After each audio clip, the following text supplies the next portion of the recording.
Hello, Editor Hearts here. I was hoping that the patch notes for Escape from Tarkov 1.0 release would be out so that we could have a better idea of what's going on with PvE. However, they are not out yet, hopefully soon. To our understanding, the way that PvE is going to work in Escape from Tarkov 1.0 is if you want access to the new story mode and the new features, you will need to choose to wipe your PvE account yourself through their website. So if you want access to the new content, you have to voluntarily wipe your PvE account in order to have access to the new content. So that's why during this stash tour, there's multiple times where I say, oh, all of this is wiping anyway. All of this is wiping. So I don't want anyone to misunderstand or be afraid that their PvE account is going to be forcefully wiped. To our understanding, which could change, it could absolutely change, because we know how Escape from Tarkov is. To our understanding, the way PvE is going to work is we have to voluntarily wipe our PvE account through their website in order to gain access to the new content that's coming with the 1.0 release. If that changes, or if what I said is inaccurate, then that's just Tarkov for you, because I was waiting for the patch notes, so hoping to have a concrete answer on how this is actually going to work, but there's no patch notes yet, so that's what we know right now, and that could be changed. Anyways, that's just a little editor note on what's going on in terms of, I guess, information. We really don't know too much right now other than what we heard in the Pestilli interview with Nikita. Anyways, today my video is a PvE stash tour, so enjoy. I spent a lot of time just having fun in PvE. I did a lot of raids, and it was a really enjoyable experience. So I would definitely recommend PvE for anyone interested in playing Tarkov. I think PvE is a great tool for learning. I think PvE is a great tool for having fun. So if you guys like it, then please enjoy. And I'm not sure what I'm going to do for the 1.0 release. I might return to PvP. Or I might just continue playing PvE. I don't know. So we'll see. I'm still undecided on that. I'll probably start with PvE, and then I'll watch streamers like Pestilli and Landmark, and I'll be like, they're having fun. Maybe I should switch to PvP. I could have fun too. So we'll see what happens. Anyways, I hope you guys are doing good, and I'll see you in the next one. I'll see you in 1.0. I'll see you in the release. So good luck on your raids and have fun. Hello! Since Tarkov 1.0 is coming pretty soon on November 15th, and the game's probably going to be going down November 14th, I think this might be the last time that I can do a PvE stash tour. So first of all, let's just talk about what we did here on PvE. So 75 million XP, level 78, 4,400 raids. I don't think the hours are correct. I think the hours is a merging of my PvP and my PvE, so I don't think the hours are correct. But the PvE character definitely has existed for 1 year and 202 days. So that's pretty crazy. And my longest survival streak was 174. So 174 was our longest survival streak. That was really fun too. It started out with me just playing normally, and then when I realized it was getting so incredibly high, I started doing loot runs. I was just like, all right, let's focus on looting Lighthouse and then continue the survival streak as much as possible. The way this streak ended is I was on customs, so I spawned on the side away from dorms, and I was at New Gas going to dorms. And there's a moment where you walk around a giant fuel container and you have to jump through a bush. Well, I guess you could walk through the bush, but I would typically jump through the bush. And this particular time, when I jumped through this bush, when I landed, I saw all 4 of Rashala's guards and Rashala hugging the wall, looking right at me. And I thought, well, this is not going to be good. And I was thinking, what's the best thing to do here? Do I, jump away back through the bush? Do I try to spray them down? What do I do? And it was such a quick moment that, by the time my character, landed, it was I aimed in, killed 2 of the guards, and then the other 3 the other 2 guards and Rashala killed me. And I was like, well, I guess that's how we end the streak. That's how we end the survival streak. So that's what ended up happening. But it was really fun to get there. Originally, I wasn't planning to get it that high. I really didn't care too much about it initially. Initially, I was just playing and having fun. And then when I realized it was like getting really, really high, like almost to 100, I was like, well, I want to get to 100. And then once I got it to 100, I was like, let's see how far we can go. So we did some loot runs, and then we ended up dying to Reshala of all bosses. Reshala, really? But yeah, I jumped through a bush and all 4 of his guards, and he was there, and that was it. That was the end of that raid. So over the 4,400 raids, let's see what we got. We have 28 thick containers. The first one here is ammo, then money, then food and meds, then repair kits, weapon attachments. This used to be plates. And then after that, it's just more and more additional armor storage the whole entire way until we get to this top part here, and this is like weapon chassis. The top thick is like weapon chassis. Then we got our plates, or our plate containers, magazine containers, our first large workspace, which I put the key cards in to demonstrate the key cards. And then this is the beginning of our quick storage so that we can get ready very quickly to go into a raid. So checking out the stash here in the beginning area, I have my workspace so that I can just quickly transfer over items and then organize them where they need to go. I have my 1s box, my 2s box. Usually I have like a 2 horizontal or a 2 vertical, but I had to reduce my junk boxes to have it better organized. So I made the workspace as big as possible here, and then here are all my junk boxes. Now this is my area where I grabbed stuff that I need. So if I'm going to be going to a map where I need Red Rebel extract, we can just grab this stuff and be ready to go. I have a Bitcoin here just in case I can quickly check what the values of these are. Down here I have my quick and ready to go med setup. So when we die in a raid, here we have our quick med setup. So if we die in a raid, I can very quickly just go boom, boom, boom. And all my meds are set up and ready to go for the next raid. I can just grab stuff and be good to go. This is something I started doing in PvP Tarkov. Very quickly have stuff just sitting around and ready to go. It really helps out in the preparing for the next raid. So this is something I did in PvP Tarkov that I just kept doing.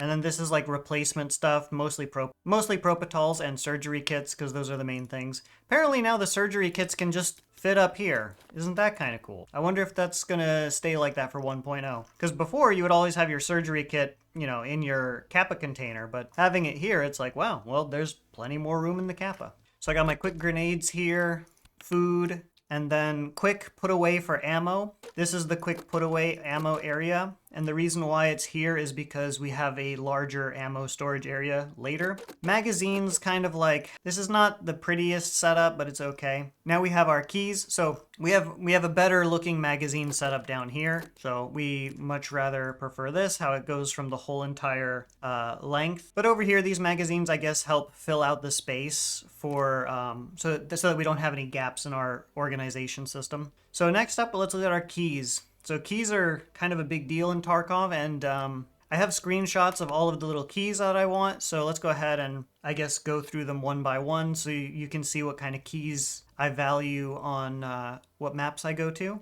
Starting with our customs keys. These are basically safe keys, and then we have factory and dorms marked room. Shoreline, basically these are all, well, I mean, there's even more keys than this, but these are the ones that I think I did some research on. They're like LEDX spawns or gold spawns. Reserve, this is kind of a weird group of keys. I really like the underground bunker area in the far away reserve bunker. So the top keys are for that, and then these other 2 keys are, I think, medical keys, and then these are all weapons parts keys. And then here, the 3 that are empty, this would be the 1, 2, 3 marked rooms. I don't have the marked rooms keys. For example, here's one of them, RBBK, so I would just have all 3 marked room keys here. Labs, so we got our key cards, and then weapon testing, I don't remember, oh, manager's office, that's what that is. Weapons testing, manager's office, and all the key cards. Normally I would keep them in a keycard holder to make more room in the docs case, but for presentation I got rid of the keycard holder, put them like this. Streets, yeah, a bunch of locations with safes, a bunch of loot, gold spawn locations. Lighthouse. Lighthouse is the map where I farmed a ton of money in PvE, and I really, really enjoyed looting the lighthouse without any extract campers or any problems or people getting there before me. And it was very fun to investigate and explore the different type of loot available on the island. So this was very fun. These are the keys that I really liked. Bedroom, radar, and conference. These are the very, very important keys for me when I go to the Lightkeeper Island. Marin key, okay, if it's there, I'm gonna go there, I guess. Interchange keys, not too much to say about it, just Kiba, Emercom, Pharmacy. Then the rest of these docs cases and sick cases were basically just used as storage. So here are some of the fun things, like the very small documents container. This was from an event. The Mark of the Unheard, I don't use that. Mortar Strike, don't use that. Labyrinth keycard, I've never gone into the Labyrinth, so I've got no idea. And then here are all my keycards. They, of course, changed how keycards work, so very annoyingly, near the start of PvE, I got a green keycard from killing Tagilla on Factory, and it was the first keycard I have ever seen. It was the first keycard I've ever seen. Keep in mind, I've played like 7 different PvP wipes, but the first keycard I ever saw was in PvE and off Tagilla, and I thought, wow, this is amazing. I cannot believe that I got this key card. And I was looking at prices. People were selling them for like 80 million, 90 million. And I thought, wow, that's so much money. Because remember, this, like, players still had the mentality of, like, the PvP mentality in terms of money and expectations. Like, for example, with PvE, the more you play PvE, the more money you'll get. And so many, many times, like, for example, I've gone into the negatives in terms of money. Like, so for example, look at our money here, right? So if I go to therapist and I open up my Bitcoin one, let's just sell, like, I don't know. It doesn't matter because this is all going to be wiped in a few days, right? Let's just sell like a bunch, right? So that's 21 million. Watch what happens to my money over here. Watch what happens to my money over here. It goes into the negative. And then when it's in the negative, there's a lot of stuff that you can't do. Like when I sell this, watch. Now I'm in the negative even more. So when on PvE, when you get to a certain point, you can no longer obtain money, and this is actually quite a problem. So having negative money is actually pretty annoying, because like, let's say I go to the flea market, and I want to buy something, right? I can't buy anything from the flea market because I have negative money. But from a trader, like if I go to therapist and I want to buy a Salewa directly from her, I can buy directly from the trader. So in a situation where you have negative money, typically what I do is I would go to Peacekeeper and I would just buy dollars. That was not enough. All right, we're back in positive. We're back into positive money. So then I would, down here is my dollars ones. Here's the USD. We're gonna get to this eventually. All right, so our dollars have been put away now. So, money in PvE is really not that big of a deal. At the time, I thought it was really, really great that I got a green key card. It was the first time I've ever seen a key card in this game ever. And I thought, wow, I could sell this for like 70 to 90 million. And in PvE, that means I would be good financially in PvE like forever. And believe it or not, like 4 days later, they patched the way keycards work so that keycards were spawning from marked rooms, and it completely destroyed the total rarity of the keycards. And within a couple days after that patch, the green keycard was worth like 8 million rubles. And I was like, wow, the one time in my life that I find something ultra rare that's worth like 70 to 90 million, of course, a couple days later, they patched the game so that everyone can get one if they cared to find one. Like if they put a little effort into looting marked rooms, you could just get key cards. So that was pretty fun. But anyways, here's our key cards that we've collected from hitting up marked rooms and stuff. Obviously, some of the key cards we've burned through since they now put like a durability on the key cards, how many usages they're limited to. Before in PvE, they were not limited at all. So what I would do is I played the heck out of labs, and PvE is really how I first got to really enjoy the map labs. Because prior to that in PvP, I only went to labs for quests. Like that's it. I never went to labs ever for fun. because in my head I was like, oh, it's a cheater map. I'm not going to waste my time doing that. But PvE made it so that I could actually enjoy labs, and what a great map. It was really, really fun to play. So continuing down, we have our like insurance area where we put like, oh, like I put my backpack here, or I put an armor here. And so we have a little bit of working space here. Beginning here is our magazine containers, and we have a whole bunch of magazines. And below that, we have plates. So all of these are filled with plates, some good, some bad. And, well, I collected armor that I guess I'll never use because we're going to be wiping this PvE account because we have to in a couple days. Then coming down to the thick containers, I wanted to have 30 thick containers, but for some reason I stopped at 28. And I have them labeled here starting from 1, 2, 3, 4, 5, 6, 7, 8, 9, 10, 11, 12, 13, and then ending at 14. So in these top containers, we have like weapon chassis.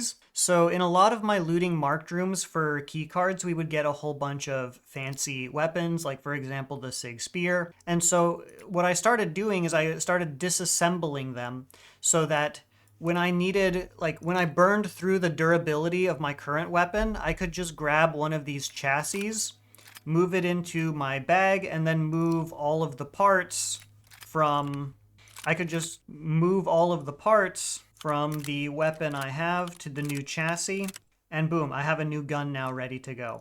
So I started disassembling all the weapons in this fashion so that I could have easy access to the weapon chassis if I ever needed to refresh the durability. And in this one is the 2x1 chassis, so that's basically the SA-58 and the MDR. Going beyond that, we have a lot of armors. A lot of armors. This used to be better organized. This shouldn't be here. This should be stacked, but they reduced the amount of backpacks that you can stack inside of each other. So because of that reduction, I lost a lot of backpacks and stuff, but that's okay. It's not really that big of a deal. So continuing through the thick cases, those we already just looked at. So this is the old organization system of weapons where I would have weapons that are ready to be equipped, and I would have weapons with their pistol grips removed. I think you can more clearly see that by breaking them down into 1x1 squares, I'm able to hold a lot more weapon chassis, and it was a lot more useful for me than having it in the old system. It was just more efficient for storage. So yeah, here's the weapons. We were just looking at that. So this is where I started having my armors and stuff neatly organized. So typically, the way I've been doing this organization system that you'll see, it's like 3x4, 3x4 horizontal, and then vertical. And what this did is it would create a nice square in the thick items case. So you'll see that pattern repeated more and more as we go through these cases. So I tried for a while to make sure that all of my CPC rigs were empty. The reason why is so that I could like equip it and not have to like move items around. But as you can see, I still have items in there because like I ended up having to use them for storage and stuff. So a lot of these were full at some point, but I have since tried to, like I said, all of the CPC armors, I tried to make it so that they were empty so that I could like easily and quickly equip them. Okay, where were we? Okay, I think we were at 11. So there we go. There we go. These marked room keys, this is the marked room for Lighthouse, and I had so much fun looting Lighthouse with these keys. I remember I made 100 million in one day. I don't remember. Was it 100 million in one day grinding Lighthouse? And someone might say like, but isn't that boring? Didn't you get bored? No. Looting for me is the game. Looting in the flea market is the game to me. That's where I find the most enjoyment. Of course, don't get me wrong. I still like PvP and stuff. All right, continuing. Yeah, here you can see the CPCs really nicely organized. A lot of CPCs. These have stuff in them? Yeah, I guess they do. We were there already. Ah, plates. Okay, so this is how I was organizing plates previously. I would put this 3x3 rig in all of these things, and I would put these plates into the rigs so that I could have better plate storage. This was before they added the plates, crates, boxes. Okay, that's where we were. We were down here at plates. So yeah, I would put the plates into these rigs. Attachments. So these are the ones where I would put as many attachments and stuff as I could.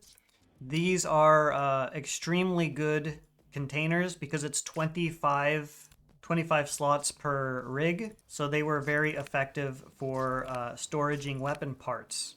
So a lot of my weapon parts are in these type of rigs. And I designed these containers here specifically to hold weapon parts. And I guess a bunch of these have labs key cards. A lot of labs key cards, like the access key cards. Repair. I used to have this whole entire container filled with repair kits, like repair kits the whole entire way. But if I remember, the price of these things started getting astronomical, so I was like, I don't really want to just continue buying them all the time. Especially once I had my repair skills maxed out, I didn't need to have so many of these in storage. This is just more similar plate storage design. Med and food. These used to be full all the way. So the ones up here used to be like additional storage. Now they're basically empty. Well, I mean, some of them have stuff in them. But basically, the most useful areas are the stim areas. So I have Propofol, Melatonin for running, SJ6 for running, Trimidols for running, Green Stim for healing, Propofol for healing. This is a combination of the 3 stims. So if I wanted to just quickly fill up my injector case, I could just go like grab this one, grab this one, grab this one. That way I would have every stim that I potentially wanted to grab in the same place to make things a little bit easier. And next to med is food. These used to be all full with food. A lot of these are empty now, just over time and stuff. But yeah, this was our food storage right next to our medical. So this was medical, this was food. Money. So with money, there's like I said, because you can go into the negatives if you have too much money. Originally, this was going to be, both of these were intended to be like full boxes of money cases. But this one ended up being a money case and some other stuff because when you hit the maximum amount of money you can have, you go into the negatives. So originally these were both designed to be the same, like money cases the whole way. But since you can hit a limit, I actually vendored a lot of my money cases, or maybe I sold them on the flea. I don't remember at the time. Either way, I got rid of a lot of the money cases that were in here. And now we have our USD cases because whenever I run over money, I just buy USD and just toss it over there. Which, you know, all of this is going to be gone in a couple days, going to reset. But it was a lot of fun to do. PvE was a lot of fun. And then my most cherished part of the collection, my ammo boxes. I have spent so much money in this game on ammo that it's actually crazy. I have spent so much time crafting ammo that, like, this is probably what's gonna hurt me the most in terms of resetting, because basically all of these are just filled with ammo. Like, all of them. And I've just accumulated a ton of ammo. For me, I'm one of those people where, like, I don't want to ever think about ammo. So I have these 2 thick cases down here in the bottom, and all of these are just filled. They're just filled with ammo. And I think that basically concludes the stash. So looking at our skills, we spent a lot of time. I'm gonna hide real quick so you guys can see. We spent a lot of time in PvE maxing out as many skills as we can. So we maxed out endurance, strength, metabolism, perception, attention, intellect. I tried to spend a lot of time leveling up the different type of weapon skills. So we got assault rifles, and we got DMRs. Then we have aim drills, surgery, searching, mag drills, weapon maintenance, and then crafting and hideout management as our maxed out skills. And then in our weapon mastery, I made a point to really focus on this, so every single weapon has weapon mastery complete. I did weapon mastery complete for every single weapon in the whole entire game, and it was really fun. Well, I guess in a few days I will be doing it again. So it was really fun. I'd do it again. It was really good. You know, I like doing weapon testing and stuff like that and comparing them and thinking, which one is best? Which one do I want to use? Which ones are more effective? Stuff like that. So that's really fun to me. So getting the weapon mastery was not any kind of big deal.